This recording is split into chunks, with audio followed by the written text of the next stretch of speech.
guys, andito ko sa Daraga Airport na, and unfortunately naiwan yung luggage ko dun sa Manila transfer.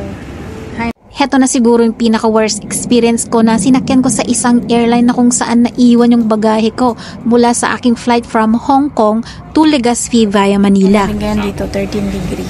Pagdating sa Manila, mainit. Nakapag-book ako ng schedule of flight ko last October 2024 papuntang Pilipinas at sa bakasyon ko sa Legazpi, connecting flight sa Manila. This aircraft is equipped with emergency exit signs found in the cabin. The location of the nearest exit may be behind you. Each cabin door is equipped with a slide raft. In any eventuality, guests must leave their bags and immediately proceed to sa airline na ito is na-experience ko na may mga flight delays sila. 15 minutes, 1 hour. Yan ay base sa aking experience sa pagsakay ng paulit-ulit sa airline na ito. Nakaalis naman ako ng okay mula sa Hong Kong. Malamig sa Hong Kong.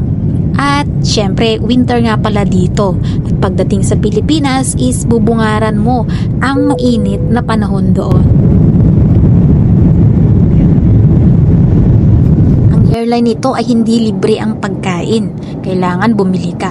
Kaya naman, upon booking is nag-o-order na ako ng pagkain para may pagkain ako sa aeroplano. Okay naman sa employer ko ito. Ang ganda ng balikan ko. Okay. Mula Hong Kong to Pilipinas ay hindi inaabot ng matagal ang biyahe. Nagtatagal lamang ito ng 1 hour and 45 minutes at 2 hours kung may delay. Yan, ganito kasaya kapag bumababa yung mga plane na kasama kong mga OFW. Say hip hip hooray! O, diba? Ang saya kapag natawag. Bababa na kami. Ay! Nauna pa ako sa'yo. Tapos na kami. Thank you po. Okay naman yung biyahe ko mula Hong Kong hanggang Manila. May connecting flight ako from Manila to Legazpi. Dito ay inaabangan ko yung bagahe ko. Minsan may mga bagahe dito na makikita ka ay sira-sira na yung kanilang bagahe. Nawalan man ng bagahe, nasira yung kanilang luggage. Kaya hindi mo talaga aakalain na ang airline nito minsan ay napaka-careless nila kagaya nito. Ano kayong nangyari sa luggage ni ate? Nabuksan yung zipper or nasira yung zipper? Hindi mo talaga maiisip kung ibinato ba nila or ibinalibag without a care sa mga luggages ng customer. At nakuha ko nga yung mga bagahe ko at papunta na ako sa aking connecting flight from Manila to Legazpi. So dito na ako sa Pinas. Mag-transfer ako to Legazpi. So doon po guys, yung e-travel. I-ready nyo yung e-travel ninyo. And pwede kayong mag-pa-assist doon sa may assistance kapag hindi kayo nakagawa before kayo lumabas. At heto na nga guys yung transfer desk na papunta sa Daraga. So, tinake over nila ang aking bagahe. Staff mismo ng airline na ito ang nag-assist sa akin pati sa mga bagahe ko. Sila mismo ang nagdala sa aking mga bagahe at pinadiretso na nga ako sa bus na papunta sa airplane para sumakay papunta sa Legazpi. Napansin ko nga lang na dito pala sa Manila, kung may connecting flight ka is hindi ikaw mismo yung mag-check-in sa luggage mo kung saan ka pupuntang destinasyon. Unlike sa Cebu, based on my experience dahil naka-connecting flight na rin ako doon papunta noon sa Butuan City, is ako mismo yung nag-check-in sa bagahe ko. Papunta ako sa Daraga. At eto nga guys, at pinasakay na kami sa shuttle bus papunta sa airplane. Ako guys, para makulimlim dito. So on the way ako sa Daraga, parang hindi maganda yung weather. Sana maging okay siya bukas or mamaya. So naka-transfer na ako and naka-check-in na ako dito sa check-in to Daraga. Dito ako ngayon sa bus to transfer.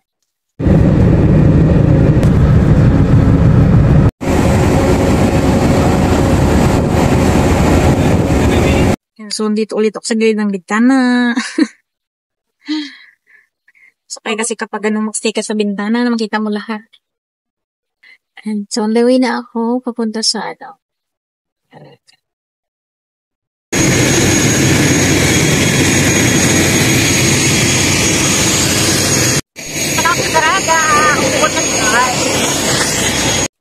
Kaya lang, pagdating ko dito sa baggage claim ay wala yung luggage ko.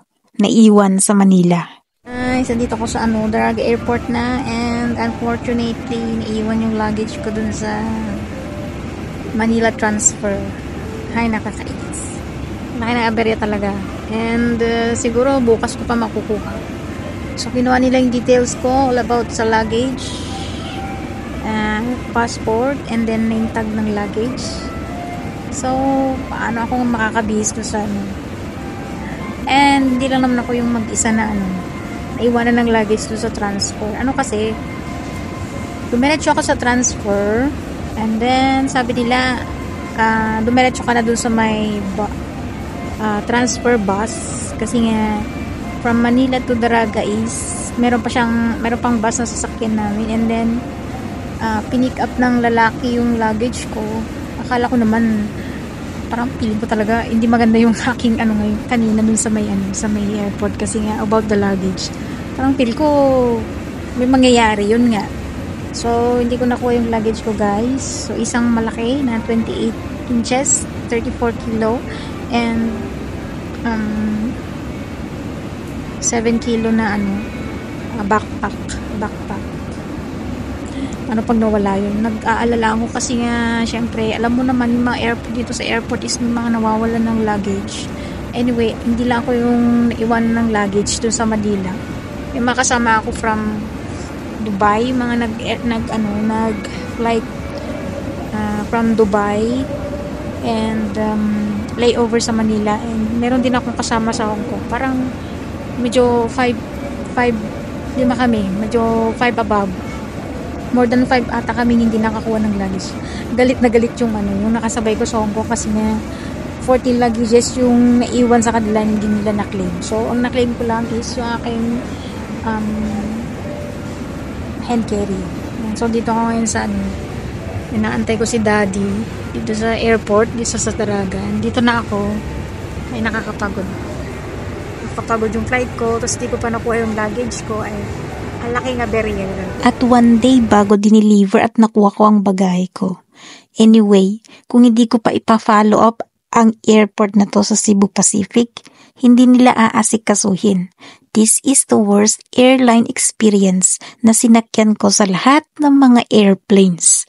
Next time, I will not book in this airline anymore because of their carelessness to their passengers. Nakasanhi din sa delay sa bagahe ang idinulot ng airline na ito, dahil kailangan naming antayin kinaumagahan ng 24 hours ang bagahe, instead na mamamasyal kami sa naibuk namin na tour schedule. Nasayang isang araw namin sa 4 na araw lamang na naibuk namin dito sa Legazpi sa pamamasyal.